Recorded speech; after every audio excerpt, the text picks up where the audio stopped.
The camera is fixed, silent, watching. A man walks into frame inside Varna Airport, Bulgaria. It's July 8th, 2014. For a moment, nothing seems unusual. Then suddenly, he runs. Not a normal run, not confusion, not panic from missing a flight. This is fear, real fear. He sprints out of a doctor's office, down a hallway, past confused travelers. He doesn't stop. He doesn't look back. He runs outside, climbs over a high fence, and disappears into an open field. That man was Lars Mittank. He was 28 years old, and that was the last time anyone ever saw him. The trip, a normal vacation. Just days before, Lars was on holiday with friends in Varna, a coastal city in Bulgaria. It was supposed to be simple: sun, beaches, football, and relaxation. Nothing unusual. But near the end of the trip, something happened. Lars got into an argument with a group of men. Reports say it was about football, Bayern Munich versus Borussia Dortmund. The argument turned physical. Lars was beaten. Afterward, he went to a doctor. Diagnosis: a ruptured eardrum. The warning was clear: he should not fly.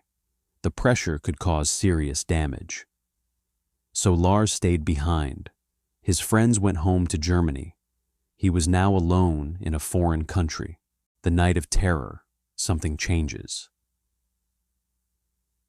At first, Lars checked into a nearby hotel. It was simple, cheap, temporary. But that night, everything changed. He called his mother. His voice was different, nervous, shaking.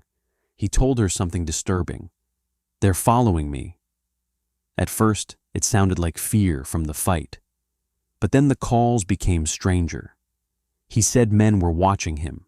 He whispered like someone might hear. At one point, he said, "They won't let me leave."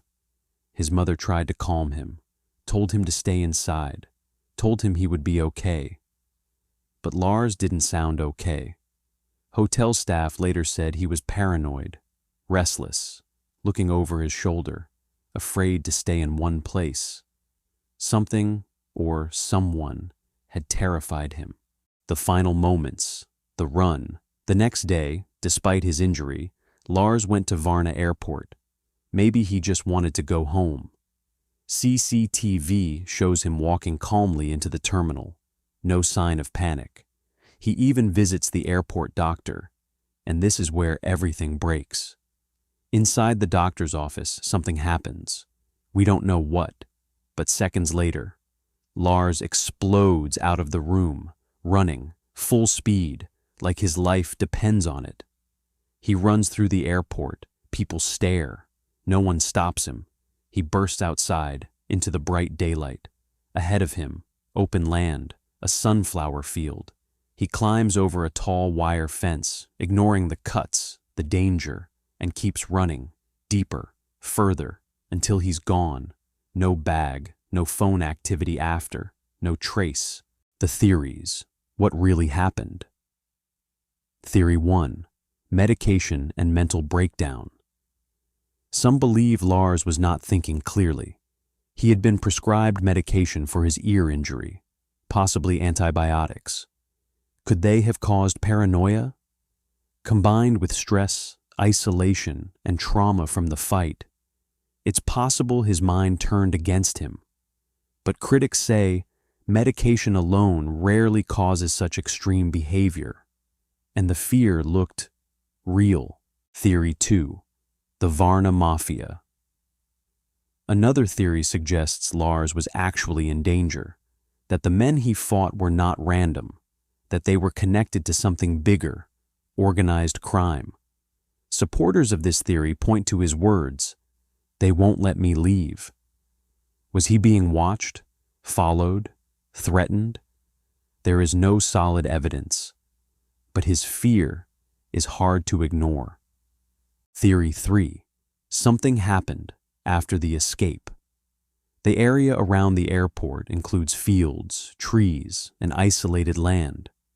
If Lars ran far enough, Anything could have happened. He could have collapsed, gotten lost, or encountered someone. Despite searches, no body was ever found. No confirmed sightings. Nothing. But wait, there is more to this story. Things that the police and the media often skip. Let's look at the timeline one more time. Lars was in the doctor's office for only a few minutes. Dr. Kostov, the man who saw him last, said Lars was acting normal until a construction worker, just a regular man, opened the door. Lars jumped up, trembling, and screamed, "I don't want to die here. I have to get out." Why would a construction worker trigger such a reaction? Was Lars suffering from a sudden mental break? Or did that man look like someone from the fight a few nights before? Remember, Lars was hit in the ear. A ruptured eardrum is not just painful, it causes vertigo, loss of balance, and intense confusion. Combine that with the antibiotic, cefuroxime 500. Some doctors say this specific drug, in very rare cases, can cause acute paranoia and hallucinations. But then there is the fence.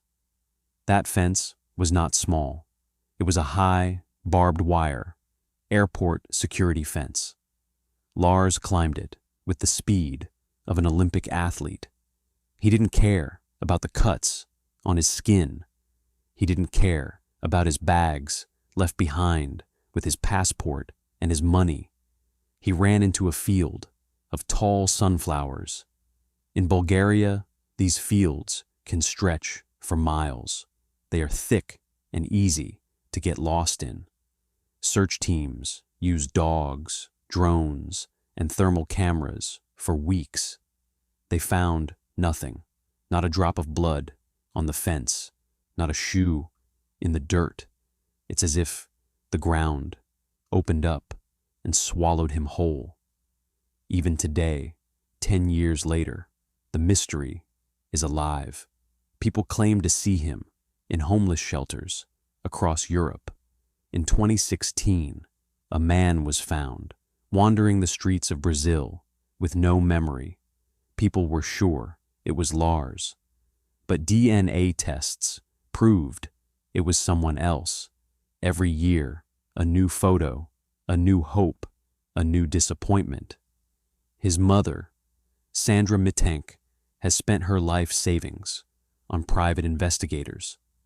She still keeps his room exactly as it was. She still waits for a knock on the door. Because for a mother, the hardest part isn't the loss, it's the not knowing.